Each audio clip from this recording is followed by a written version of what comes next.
Daily. Taste the Daily.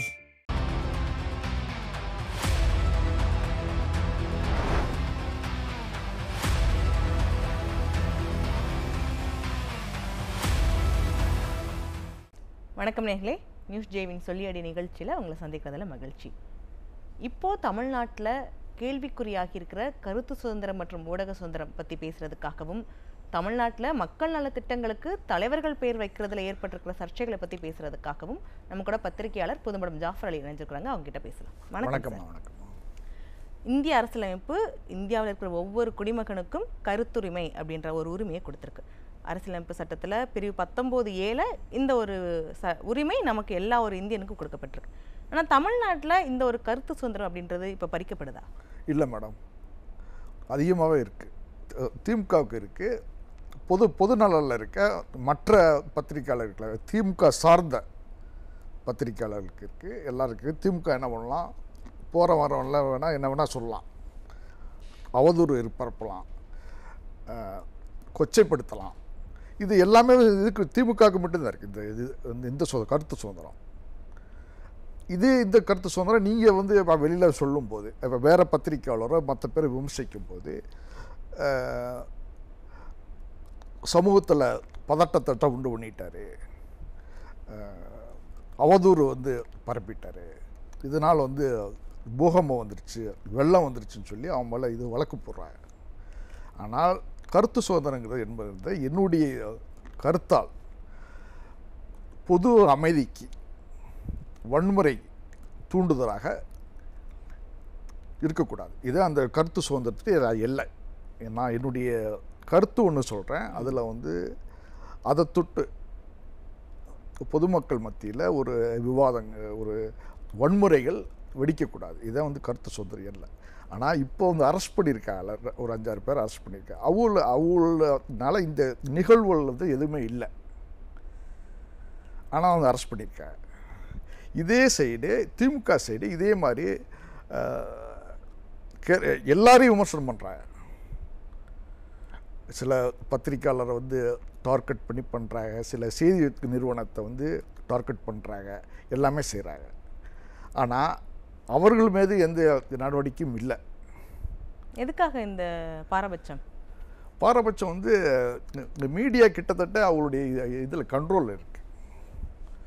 திமுக எப்போ வந்து ஆட்சிக்கு வந்துச்சோ அப்போவே மீடியாவை தன்னுடைய கட்டுப்பாட்டில் வச்சுருக்கு. கலைஞர் வந்து ஒரே ஒரு இதுக்கு பத்திரிகை தான் வந்து ஆசிரியராக இருந்தார். மு.க. ஸ்டாலின் வந்து ஒரு தமிழ்நாட்டில் உள்ள கிட்டத்தட்ட எல்லா பத்திரிகைகளுக்கும் வந்து ஆசிரியர் அவர் தான், சேனலுக்கு அவர் தான் எடிட்ரு. அதனால் அவர் திமுகவுடைய வந்து தலைமை என்ன இது பண்ணுதோ, விருப்பப்படுதோ, என்ன சொல்லுதோ அதுபடி அந்த சேனல்கள் வந்து இது பண்ண கேட்க வேண்டிய ஒரு சூழல் வந்துருச்சு. இப்போ 2011 சொல்கிறத மீறி செயல்படுற பத்திரிக்கை சேனல்களை தான் இப்படி முடக்கிறாங்களோ? ஆமாம், அந்த சேனல்களுமே ஓரளவு அட்ஜஸ்ட் பண்ணி போடதான். ஆனால் எக்ஸ்ட்ரீமாக அவரால் அட்ஜஸ்ட் பண்ண முடியல, அவ்வளோதான். அந்த விஜய் விஷயத்தில் புதிய தலைமுறை கொஞ்சம் அதிகபட்சமாக இருக்கலாம், நடந்திருக்கலாம். அதுக்காக அதை வந்து முடக்கிறதுக்கு பெரிய தப்பு. அந்த புதிய தலைமுறையுடைய வந்து ஆசிரியரை மெயின் பண்ணி அவரை டார்கெட் பண்ணி பல்வேறு செய்திகள் திமுக வந்து ஐடி விங்கு சொல்லுது, அவதூறுகளை பரப்பிட்டு இருக்காங்க. அந்த பத்திரிகையாளர் வந்து எனக்கு தெரிஞ்ச வரைக்கும், எனக்கு நன்றாக தெரியும், சாமானியர்கள் மக்களுடைய இப்போ பிரச்சனையை அடிக்கடி வந்து அலசக்கூடியவர். இன்னொரு பத்திரிகையில் இருந்தாலும் சரி, முன்னாள் ஒரு பத்திரிகையில் வந்து ஆசிரியர் இருக்கும்போதும் சரி, இப்போவும் சரி, அவரை வந்து டார்கெட் பண்ணி அவரை எப்படி அந்த நிறுவனத்திலேருந்து வெளியேற்ற வேண்டும்ங்கிற அடிப்படையில் தான் இப்போ செயல்படும். இப்போ கிட்டத்தட்ட ஒரு 4.5 ஆண்டுகள் ஆகுது இவங்க ஆட்சிக்கு. ஆமாம். இப்போ 4.5 ஆண்டுகளாக நடக்காத ஒரு நிகழ்வு இப்போ நடக்குது அப்படின்னா, அப்போ இத்தனை நாள் சொன்னபடி கேட்டாங்க, இப்போ சொன்னதை கேட்கல அப்படின்றதுக்கான வெளிப்பாடா? இப்போ வந்து தேர்தல் வந்து இதை நெருங்கிருச்சு. இந்த சமயத்தில் வந்து வேறு எதுவும் இப்போ மேட்ரு மக்கள் மத்தியில் இதாகிடக்கூடாது, இஷ்யூவாகிடக்கூடாது. மக்களுக்கு சம்மந்தமில்லாத விஷயங்களை டிவிகள் இருக்கணும், விவாதிக்கணும். மணிப்பூர் விஷயம், இந்த மாதிரி விஷயங்களை வந்து விவாதிக்கணும். மக்களுடைய அன்றாட பிரச்சனையை, அவனுடைய தேவைகளை டிவிகளை தான் விவாதம் பண்ணக்கூடாது. இல்லை, இந்த 4 ஆண்டுகளும் அப்படி தானே நடந்துட்டு இருக்கு. நிறைய பிரச்சனைகள், ஒவ்வொரு ஆண்டும் மக்கள் பிரச்சனைகள், பல பிரச்சனைகள் நடந்துட்டு இருக்கு. இந்த கிட்னி முறைகளாகட்டும், இல்லை பெண்கள் பாதுகாப்பாகட்டும், இப்படி எந்த ஒரு விவாதமும் எந்த ஒரு சேனலும் நடத்தப்படல. அரசு ஊழியர்கள் நிறைய இது நடக்குது, வந்து ஸ்ட்ரைக்கு போராட்டங்கள் நடக்குது. மருத்துவர்கள், செவிலியர்கள், இதெல்லாம் வந்து மெயின் ஸ்ட்ரீம் மீடியா வந்து அவ்வளோவா வந்து விவாதிக்கவில்லை. அது மீடியா வந்து சில இதில் பேனாக்கள் வந்து இன்னொரு பேனா வந்து இது கண்ட்ரோல் பண்ணுது. பெண், இன்னொரு பெண், PIN, எல்லா பேனாக்களையும் கிட்டத்தட்ட அது தன்னுடைய கண்ட்ரோலில் வச்சுருக்கு. இது வந்து ஒரு ஆரோக்கியமான விஷயம் இல்லை. மக்களுடைய கடைசி வந்து நம்பிக்கை வந்து மீடியா, பத்திரிக்கை துறை தான். எல்லா இடத்துலையும் போய் சொல்லுவான், கடைசியில் எதுவுமே நடக்கலைன்னா ஏதோ ஒரு பத்திரிக்கையில் ஒரு சின்ன செய்தியை போட்டு அவனுக்கு உண்டான அந்த பரிகாரத்தை வந்து இதெல்லாம் தேடிக்கிடுவான்.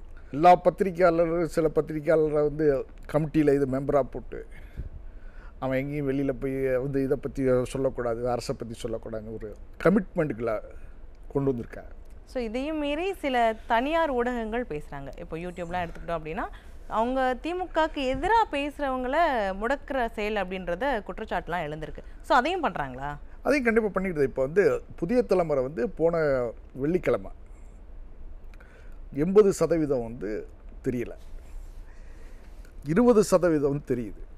20% அந்த பழைய செட்டப் பாக்ஸ் வச்சுருக்கோன்ட்டு வந்து தெரியுது. டிஸ்ஆன்னா வச்சுருப்பாப்புல, பணக்காரர்கள் வந்து அப்பார்ட்மெண்ட்ஸில் வந்து டிஸ்ஆன் அந்த மாதிரி இடத்துல தெரியுது. 80% வந்து சாமானியர்கள் வீட்டில் மட்டும் டிஸ்ஆண்டனா வந்து இது அரசு கேபிள் தெரியல. ஆனால் 2011 மேடம் வந்து ஜெயலலிதா குடும்பத்தின் பிடியில் தான் இந்த கேபிள் டிவி இருந்துச்சு. அவங்க தான் அதை வந்து ஃபுல் அண்ட் ஃபுல் அரசு கேபிளாக வந்து இது பார்க்கினாங்க. அரசு கேபிளாக வந்து மாற போய் தான் இன்றைக்கி வந்து தமிழகத்தில் பல்வேறு சேனல் வந்துச்சு. இந்த பாராட்டு வந்து ஜெயலலிதா அம்மா சேரும். இன்றைக்கி அந்த கேபிளையுமே இவங்க கண்ட்ரோல் பண்ணுறதுக்கு ட்ரை பண்ணுறாங்க. இப்போ தங்களுக்கு எதிரான எந்த ஒரு செய்தியும் மக்கள்கிட்ட போய் சேர்ந்துடக்கூடாது அப்படின்றதுல ரொம்ப தீர்க்கமாக இருக்காங்களோ? ஆமாம், தீர்க்கமாக இருக்கிறாங்க. அது சாத்தியமா? சாத்தியம் இல்லை. இப்போ உள்ள விஷயத்தில் வந்து சோசியல் மீடியாவில் சாத்தியம் இல்லை. ஆனால் வந்து முயற்சி பண்ணுறாங்க, அதுக்குண்டான எல்லா முயற்சியும் வந்து எடுக்கிறாங்க. சில பேரை சில யூடியூப் சேனலை வந்து அவங்களே நடத்துகிறாங்க, திமுகவே நடத்து. சில யூடியூப் சேனலுக்கு பேமெண்ட்டு கொடுத்து அவங்க இது பண்ண சொல்கிறோம், அவங்க செய்தி முக்கியத்துவம். அதுக்கு வந்து எதிராக வர சேனல்களை மிரட்டுறாங்க, யூடியூப் சேனல் மற்ற இணையதளங்களை மிரட்டுறாங்க. அப்படியும் வந்து படியாத பட்சத்தில் இது போடுறாங்க வழக்கு. இப்போ கைது பண்ணுறாங்க. இப்போ அதிமுக நிர்வாகிகள்கிட்டும் இல்லை சில மற்ற கட்சி நிர்வாகிகள் அந்த மாதிரி எதிர்கருத்து பேசியிருக்கிறாங்க அப்படின்றதுனால கைது பண்ணுறாங்க. கைது பண்ணதோடு மட்டும் இல்லாமல் ஏதோ பெரிய போதைப் பொருளில் பெரிய குற்றங்கள் செஞ்ச மாதிரி கீழே தரையில் உட்கார வச்சு ஃபோட்டோ எடுத்து வெளியிடுறதெல்லாம் போலீஸ் வந்து ட்ரீட் பண்ணுறது எல்லா இடத்துலையும் அவங்க எப்படி ட்ரீட் பண்ணுவானோ உங்களுக்கு தெரியும். அதை பற்றி நம்ம அதிகமாக டிஸ்கஸ் பண்ண வேண்டியதில்லை. இல்லை, ஒரு எம்எல்ஏவோட பேரன் கார் எடுத்துகிட்டு போய் ஒருத்தர் இடித்து கொலை பண்ணிட்டாரு. பட் அவங்களெல்லாம் அப்படி பண்ணலை இல்லையா? பண்ண மாட்டாங்க. போலீஸுக்கு வந்து மேலிடத்துலேருந்து என்ன இன்ஸ்ட்ரக்ஷன் வருதோ அதுபடி தான் அவங்க செய்வாங்க. அவனை வந்து மெதுவாக எல்லாம் ஹேண்டில் பண்ணால் மெதுவாக ஹேண்டில் பண்ணுவாங்க, ரஃப்பாக ஹேண்டில் பண்ணால் ரஃப்பாக ஹேண்டில் பண்ணுவாங்க. உங்களை வந்து இது பண்ணுறது, கொஞ்சம் அரெஸ்ட் பண்ணுறது, போலீஸ் ஸ்டேஷனுக்கு வந்து அழைச்சிட்டு வரதெல்லாம் மிரட்டுறது தான். அவங்கள அடுத்தாப்புல இந்த மாதிரி செயல்கள் அவன் செயல்படக்கூடாதுன்னு சொல்லி தான், அவ்வளோதான், வேற ஒன்றும் கிடையாது. இதில் எல்லா யூடியூப்புகளை இந்த மாதிரி கண்ட்ரோல் பண்ண முடியுமானா முடியாது. இப்போ எந்த நம்பிக்கையில் இதெல்லாம் பண்ணுறாங்க?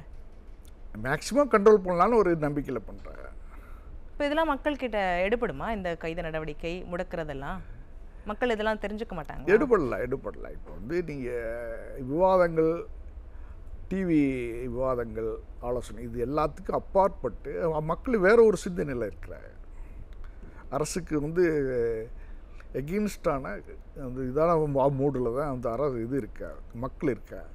ஆனால் ஒரு உட்டோப்பியா தியரியை வந்து அரசு இது பண்ணுது, டெவலப் பண்ணுது. சம்மந்தம் இல்லாத சொல்கிறது, பேசுகிறது, என்னுடைய அன்றாடம் தேவைக்கு சம்மந்தம் இல்லாத விஷயத்தை வந்து நிறைய பேசுகிறது. இங்கேருந்து காசா மக்களுக்காக குரல் கொடுக்குறாங்க. இங்கே தூய்மை பணியாளர்கள் இன்னும் போராட்டம் இது கொடுத்துட்டு போகிறாங்க. குப்பையை வந்து நல்லா சொன்னால் தெருப்பேரை சேஞ்ச் பண்ணுறது. ஆமாம், இந்த தலைவர்கள் குப்பையை ஆமாம் குப்பை வந்து அது வாட்டுக்கு இது இருமா போயிருமா அந்த பேரை மாற்றணுன்னா முடியாது. இந்த மாதிரி விஷயங்களை சொல்லி தொடர்ச்சியாக செய்கிறாங்க அரசு. மக்கள் நல பணியில் ரொம்ப வீக்காக இப்போ வந்து மழை காலம் வந்து ஆரம்பிச்சிச்சு. அதுக்குண்டான என்ன வந்து இதுன்னு சொன்னால் திட்டங்கள் கேட்டால் கிடையாது. மழைநீர் வடிகால் பணிகள் எல்லாம் 99% முடிஞ்சிருச்சு இல்லைன்னு சொல்கிறாங்கம்மா. இது மழை வந்தால் தானே தெரியும். இல்லை நேர் என்ன சொல்கிறாரு, மழை பெஞ்சா தண்ணி நிற்க தான் செய்யும், அதுக்கு யார் என்ன பண்ண முடியும் அப்படின்ல கேட்குறாங்க. அப்போ வந்து இந்த ஆட்சியில் நின்றா மட்டும் இது பண்ணுவீங்களா ஆர்ப்பாட்டம் பண்ணுவீங்களா? போன ஆட்சியில் நின்றா மட்டும் ஆர்ப்பாட்டம் பண்ணுவீங்களா?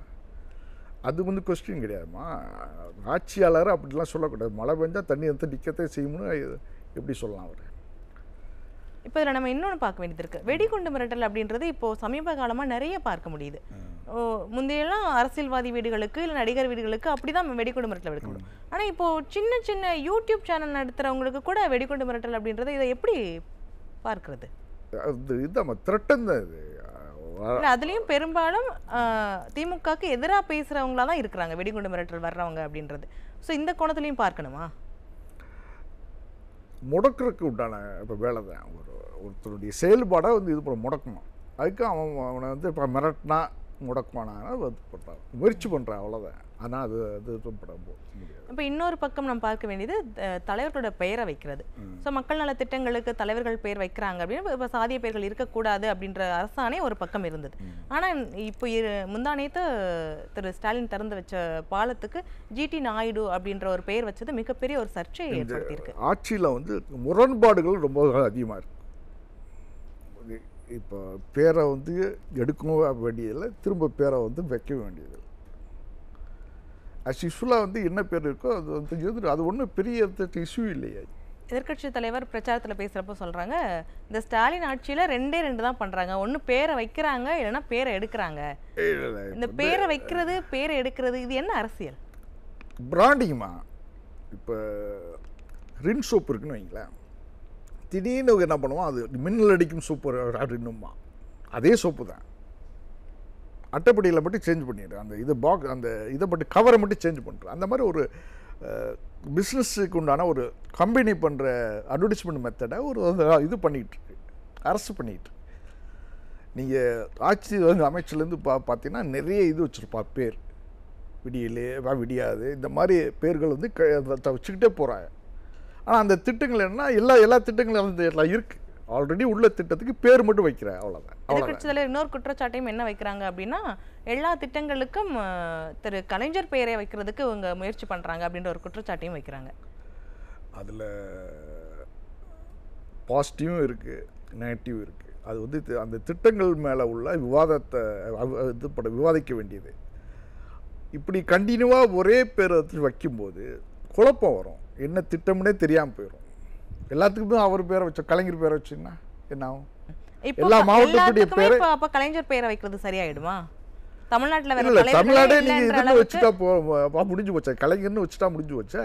அப்போ நீங்கள் பேரையே மாற்றிடலான்றீங்க. ஆமாம், அப்புறம் எதுக்கு நீங்கள் வந்து கண்டினியூ பண்ணுறீங்க? அதை எல்லா இடத்துலையும் தான் வைக்கிறதுக்கு இதான் வந்து பதிலாக மொத்தமாக சேர்த்து ஒரே பேர் வச்சிட வேண்டியது, கலைஞர் நாடுன்னு வச்சிட வேண்டியது.